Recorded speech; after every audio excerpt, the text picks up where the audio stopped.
ചരിത്രം പലപ്പോഴും വിജയികളാൽ എഴുതപ്പെട്ടതാണ്. എന്നാൽ അറ്റ്ലാന്റിക് സമുദ്രത്തിന്റെ ആഴങ്ങളിൽ വിസ്മൃതിയിലാണ്ടുപോയ പതിനായിരക്കണക്കിന് മനുഷ്യരുടെ തേങ്ങലുകൾ ബാക്കിയുണ്ട്. ആ നിശബ്ദതയെ ഭേദിച്ച് സാമ്രാജ്യത്വത്തിന്റെ അടിത്തറ ഇളക്കിയ ഒരു ശബ്ദമുണ്ട്: ഒലൗഡ ഇക്വിയാനോ. ഒരു അടിമയായി വിൽക്കപ്പെട്ട് സ്വന്തം സ്വാതന്ത്ര്യം വിലയ്ക്ക് വാങ്ങി ലോകത്തെ ഏറ്റവും വലിയ കൊളോണിയൽ ശക്തിയെ വിറപ്പിച്ച മനുഷ്യൻ. 1781 നവംബർ, റോങ് എന്ന കപ്പൽ ആഫ്രിക്കൻ തീരത്തു നിന്ന് ജമൈക്കയിലേക്ക് നീങ്ങുകയായിരുന്നു. അമിത ലാഭം കൊതിച്ച കപ്പലുടമകൾ ശേഷിയേക്കാൾ കൂടുതൽ മനുഷ്യരെ ആ കപ്പലിൽ കുത്തി നിറച്ചു. നാവിക പിഴവ് മൂലം ദിശ തെറ്റിയ കപ്പലിൽ കുടിവെള്ളം തീർന്നു. ഇവിടെയാണ് ചരിത്രത്തിലെ ഏറ്റവും ക്രൂരമായ ആ സാമ്പത്തിക തീരുമാനം ഉടലെടുത്തത്. രോഗം ബാധിച്ച അടിമകൾ മരിച്ചാൽ കപ്പലുടമകൾക്ക് ഇൻഷുറൻസ് ലഭിക്കില്ല.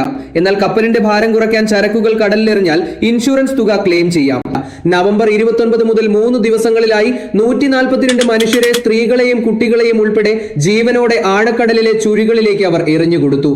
ഈ കൂട്ടക്കൊലയുടെ പിന്നിലെ രാഷ്ട്രീയം ഭീതിജനകമായിരുന്നു. 18-ാം നൂറ്റാണ്ടിലെ നിയമം മനുഷ്യനെ കണ്ടത് വെറും പ്രോപ്പർട്ടി അഥവാ സ്വത്തായി മാത്രമാണ്.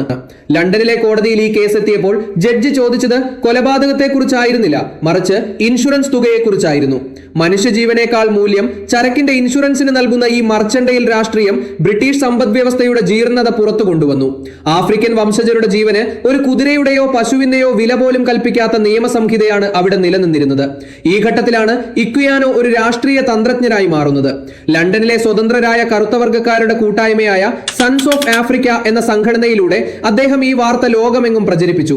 വെറുമൊരു പ്രതിഷേധമായിരുന്നില്ല അത്. അദ്ദേഹം ബ്രിട്ടീഷ് പ്രഭുക്കന്മാർക്കും ചിന്തകർക്കും കത്തുകൾ എഴുതി. യോങ് സംഭവത്തെ അദ്ദേഹം ഒരു ഇൻഷുറൻസ് തർക്കത്തിൽ നിന്ന് മനുഷ്യത്വത്തിനെതിരെയുള്ള യുദ്ധമായി പരിവർത്തിപ്പിച്ചു. 1789 അദ്ദേഹം പ്രസിദ്ധീകരിച്ച the interesting narrative of the life of Olaudah Equiano എന്ന ആത്മകഥ ഒരു ബെസ്റ്റ് സെല്ലറായി മാറി. ഒരു മുൻ അടിമയ്ക്ക് ഇത്രയും മനോഹരമായി ചിന്തിക്കാനും എഴുതാനും കഴിയുമെന്നത് അന്നത്തെ വെള്ളക്കാരെ അത്ഭുതപ്പെടുത്തി. ഇക്വിയാനോയുടെ വാക്കുകൾ വെറും വരികളായിരുന്നില്ല, അവ ഇടിമുഴക്കങ്ങളായിരുന്നു. അദ്ദേഹത്തിന്റെ ഇടപെടലുകൾ വില്യം വിൽബർഫോഴ്സിനെ പോലുള്ള പാർലമെന്റ് അംഗങ്ങളെ സ്വാധീനിച്ചു. യോങ് സംഭവത്തോടെ അടിമത്ത നിരോധന പ്രസ്ഥാനത്തിന് ലോകവ്യാപകമായ പിന്തുണ ലഭിച്ചു.